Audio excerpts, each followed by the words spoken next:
Hello good morning everyone. तो चलिए आज सेक्शन बी स्टार्ट करते हैं क्वेश्चन पेपर का। अगर आप तो नए हैं तो सब्सक्राइब कर लीजिए, पुराने हैं तो लाइक कर लीजिए। पहला क्वेश्चन है, what did the man in Jack London's story find when he looked back along the path he had travelled. जिस रास्ते से वो आदमी गुजर रहा था जैक लंडन की स्टोरी में, जब उसने पीछे पलट करके देखा तो उसको क्या दिखाई दिया। ठीक, ओके। पहला ऑप्शन है, द यूकोन ले a mile wide and hidden under ice. The Yukon was shrouded in darkness. It appears as if the Yukon was beckoning him.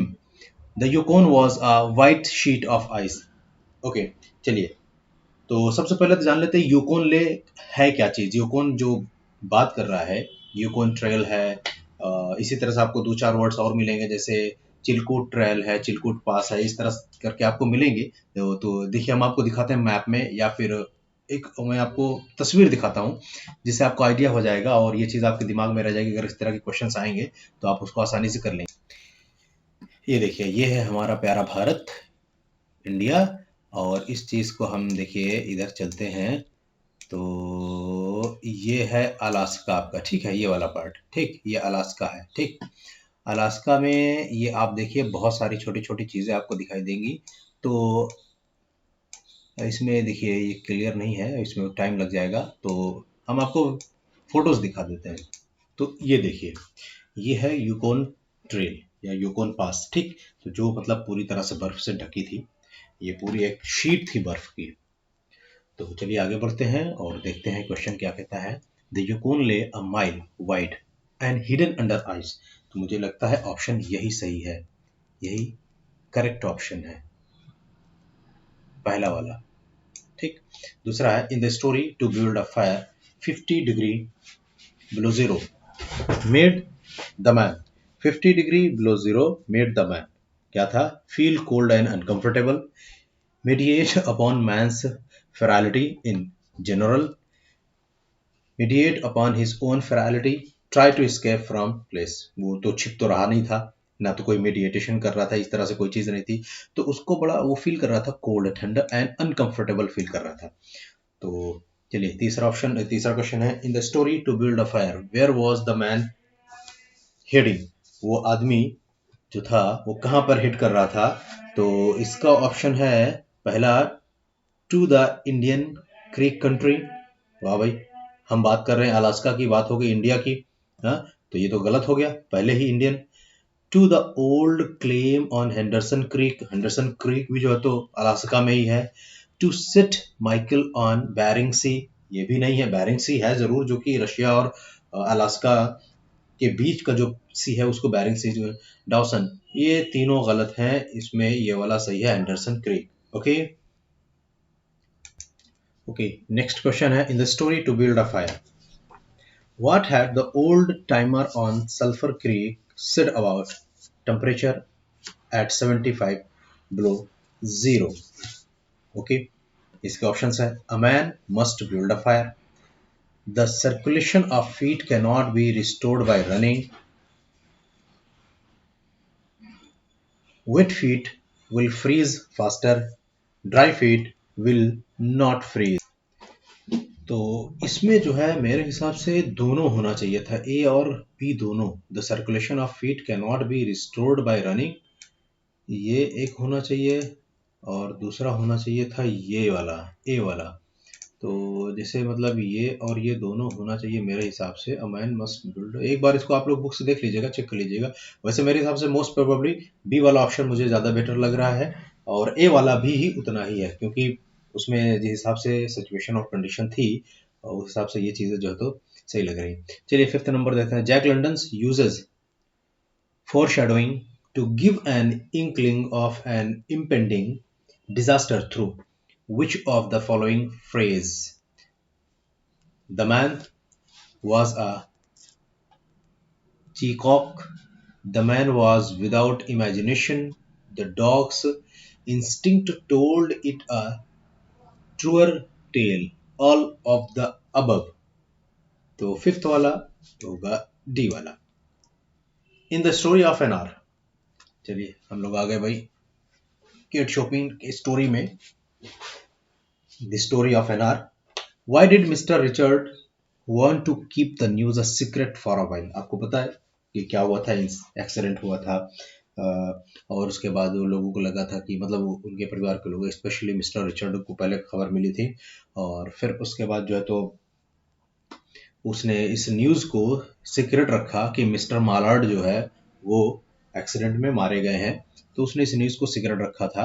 तो इसमें क्वेश्चन पूछ रहा क्यों ऐसा रखा था? Because mister Mallard had left behind a large inheritance, बहुत सारी प्रॉपर्टी, बहुत सारी चीजें छोड़ कर गए थे। वाह भाई। Because Mrs Mallard was a suffering from heart trouble, क्योंकि मिसेस मालार्ड को दिल की बीमारी थी। Because there was an order from the government to do so, क्योंकि सरकार ने उनको ऐसा करने के लिए कहा था। Because mister Mallard's death was not confirmed by the rail authorities, और रेल अथॉरिटीज ने मिस्टर मालार्ड की डेथ को कंफर्म नहीं किया था, इसलिए उन्होंने इसको छिपाया। इसमें से जो ऑप्शन है वो ये वाला है, क्योंकि मिसेस मालार्ड को दिल की बीमारी थी। अब दिल की बीमारी थी तो इसी वजह से रिचर्ड ने इस न्यूज को छिपा लिया और चुपचाप से जाकर के उनकी बहन को बताया। ठीक, मिसेस मालार्ड को नहीं बताया, उनकी बहन जोसेफिन को बताया। ओके, नेक्स्ट है, नेक्स्ट क्वेश्चन है 7th नंबर का। Kate Chopin says she knew she would weep again, उसको पता था वो दोबारा रोएगी। व्हेन वुड शी वीप, वो कब रोई?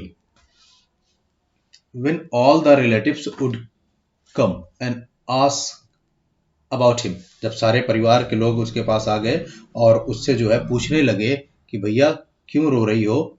ठीक, दूसरा वाला, when she could see his hands folded in death and his loving face, जब उसने अपने हाथ को देखा कि उसके हाथ एकदम मुड़े हुए थे, फोल्डेड थे, इन डेथ, डेथ मतलब कैसा लग रहा था, डर से या मौत के डर से इसके हाथ से मुड़े थे। एंड हिज लविंग फेस, उसका जो प्यारा सा चेहरा था वो भी डर से एकदम फोल्डेड हो गया था। when her son and daughter would inquire about their father, या फिर वो तब रोई जब उसके बच्चे और मतलब उसके बेटा और बेटी जो है उसके बच्चे जो है तो उससे पूछेंगे उसके पापा के बारे में, उसके पापा कहाँ गए। when all his friends would gather to pay a tribute, तब वो रोई जब जो क्या बोलते हैं वो सारे के सारे दोस्त और परिवार वाले जो है तो आकर के इकट्ठे हो गए और ट्रिब्यूट देने लगे। तो इसमें से ये ऊपर का फर्स्ट है तो गलत है। ठीक, सही है दूसरा वाला, ये दूसरा वाला ये सही है, ये वाला। The story of an hour. What is Mrs. Mallard's strongest impulse after hearing about the death of her husband? भाई उनका स्ट्रॉन्गेस्ट इम्पल्स क्या था जब उनको उनके हस्बैंड की डेथ की खबर मिली? तो उस वक्त उनकी क्या स्थिति थी, क्या सिचुएशन, क्या पोजीशन थी, वो कैसी थी, कैसा उन्होंने महसूस किया था? 8 नंबर का क्वेश्चन है, to live life according to her own will, उन्होंने सोचा कि अपनी जिंदगी अपने हिसाब से जिया जाएगा। To go out of the house and earn money, कि भाई घर से बाहर निकला जाएगा अब, क्योंकि कमाने जमाने का जरिया मिस्टर मालार्ड तो चले गए, तो अब अपनी लिविंग के लिए बाहर निकल कर कमाई की जाएगी, कुछ काम धंधा किया जाएगा, सामान वामान भेजा जाएगा। To learn and practise music, या कि अब जो है म्यूजिक सीखा जाएगा। To enjoy her husband's wealth, जो उनके पति मिस्टर मालार्ड जो है तो पूरी प्रॉपर्टी छोड़ गए थे उसको एंजॉय किया जाएगा, क्योंकि मिस्टर मालार्ड तो रह नहीं रोकने के लिए। तो इनमें से लास्ट के तीनों एकदम गलत हैं मेरे हिसाब से, एकदम गलत हैं। To live life according to her own will, क्योंकि उसको अब लगा कि अब है ही नहीं हस्बैंड, तो अब अपनी जिंदगी अपने हिसाब से जी जाए, क्योंकि अभी जब तक हस्बैंड थे वो छोटी मोटे कोई भी इधर उधर काम करती थी तो उनको रोक देते थे, मना कर देते थे, उनकी जिंदगी अपने हिसाब से वो नहीं जी पाती थी। In the story of N R, next question, question number 9। In the story of N R, what was mister Mallard carrying? Some fruits and vegetables, Mr. Mallard, huh? Some sweets, a gripsack and an umbrella, large cake. तो भाई जब इस last वाले phase में अगर आप लोगों को याद होगा तो वो क्या लेकर के आए थे? A gripsack and an umbrella, ये वाला ऑप्शन सही है, ये वाला सी वाला ऑप्शन। ओके, अगला क्वेश्चन है, how is the title of the story of N R significant? तो कैसा लगता है आप खुद देख लीजिए। The story tells of the events that occurs in an hour. एक घंटे में जो सारी चीजें हो गई वो बताता है। The story tracks the entire range of its protagonist's emotions in an hour। तो ये बता the story shows that life changing events can take place in a short period। ये स्टोरी ये बताती है कि जिंदगी किसी भी वक्त किसी भी टाइम में छोटे से पीरियड में ही बदल सकती है। ऑल ऑफ अबव, तो ऑल ऑफ अबव नहीं है, क्योंकि देखिए the story tracks the entire range of its protagonist emotions in an hour. एक घंटे में उसके इमोशंस भी बता देती है। Story tell us about the tale of events that occurs in an hour, ये भी बताता है। लेकिन ये थोड़ा सा मुझे कंफ्यूजिंग लगता है। वजह ये है कि जब एक्सीडेंट हुआ था तो एक्सीडेंट के स्पॉट कहाँ था, कितनी दूर था, वहां से मिस्टर रिचर्ड को पहुंचने के लिए क्या एक ही घंटे की दरकार थी? मतलब क्या एक ही घंटा उनको लगा था, या एक घंटा लगा भी था तो क्या एक घंटे में वो सारी न्यूज उनको दे दिया और एक ही घंटे में सारी चीजें हो गई? मुझे ये चीज थोड़ा सा कम समझ में आ रही है। तो मुझे लग रहा है आपका ऑप्शन उसमें आंसर में भी मुझे लग रहा है यही वाला है। The story shows that life change, ये जो लाइफ चेंज होती है, ये सिचुएशन, ये वाली जो सिचुएशन है, life change events can take place in a short period, एक छोटे से टाइम में हमारी जिंदगी किस तरह से कैसे बदल सकती है, सिर्फ एक सेकंड में बहुत कुछ हो जाता है। तो एक घंटे की बात है यहाँ पे। तो ये वाला ऑप्शन मेरे हिसाब से सही है, डी नहीं, option C. Okay, option C. All right. अच्छा ये देखिए, ये आप लोग का एक पैसेज है। Once a while the thought reiterated itself that it was very cold and that he had never experienced such cold। ये लिया गया है आपके टू बिल्ड अ फायर से। ये पूरा पैसेज है। इस पैसेज के ऊपर नीचे से तो क्वेश्चंस पूछेगा, ठीक है? तो आप लोगों को मेंटली प्रिपेयर रहना है कि जिस पैसेज को आप पढ़ें उसके ऊपर और नीचे वाला भी ध्यान रखें। तो पहला क्वेश्चन है इसमें,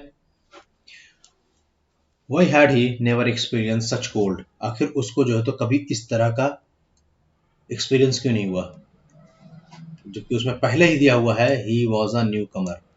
ठीक, ही वॉज अ न्यू कमर।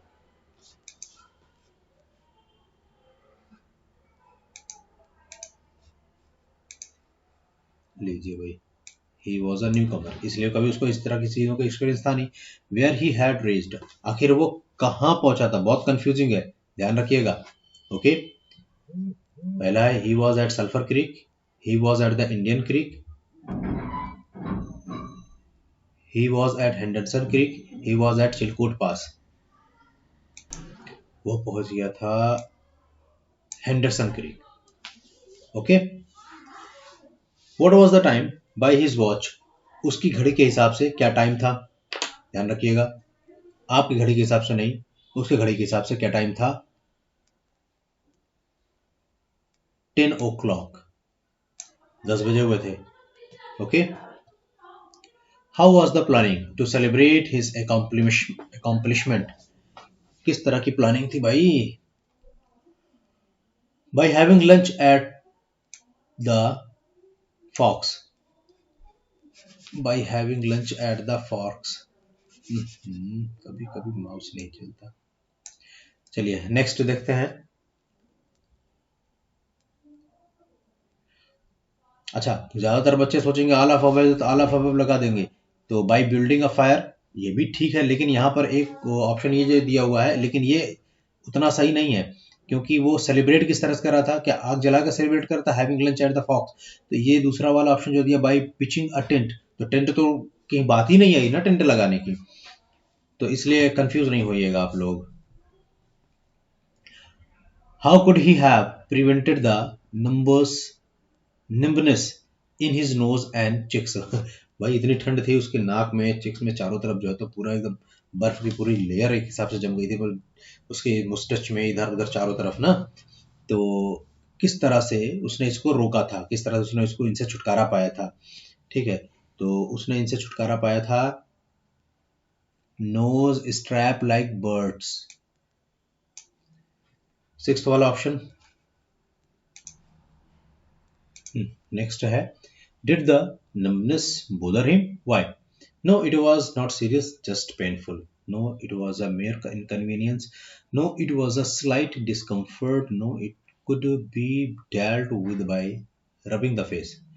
नहीं, ऑप्शन ए सही है. What does his companion do to so it is not happy with him? It slinged away from him. It followed him with its tail dropping. It whimpered loudly, all above the above. हमको तो नहीं लग रहा है कि चिल्लाया था. It followed him with its tail dropping. यही वाला सही लग रहा है. आपका ऑप्शन इसमें भी शायद वही दिया हुआ है. ठीक है. Other than the cold, what added to the risk? Option है creek frozen with ice, streams running under the snow, pools pools of water under the 3 feet of ice, alternate layer of water and ice, pools of water under the 3 feet of ice. The author says speech would have been impossible. Why? His mouth was full of tobacco.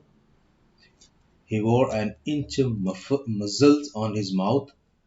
He had no companion to speak to. All of the above. जो आपके option हैं ये 4 हैं और option का जो main answer है मुझे तो कंपेनियन तो उसका डॉग तो उसके साथ था ही. ये वाला लगाइए आप लोग. He wore an inch muzzle on his mouth. He had a long amber beard caused by his red hair, chewing tobacco, amber colored eyes muzzle, all of the above. He has red hair. Amber colored eyes muzzle, chewing tobacco.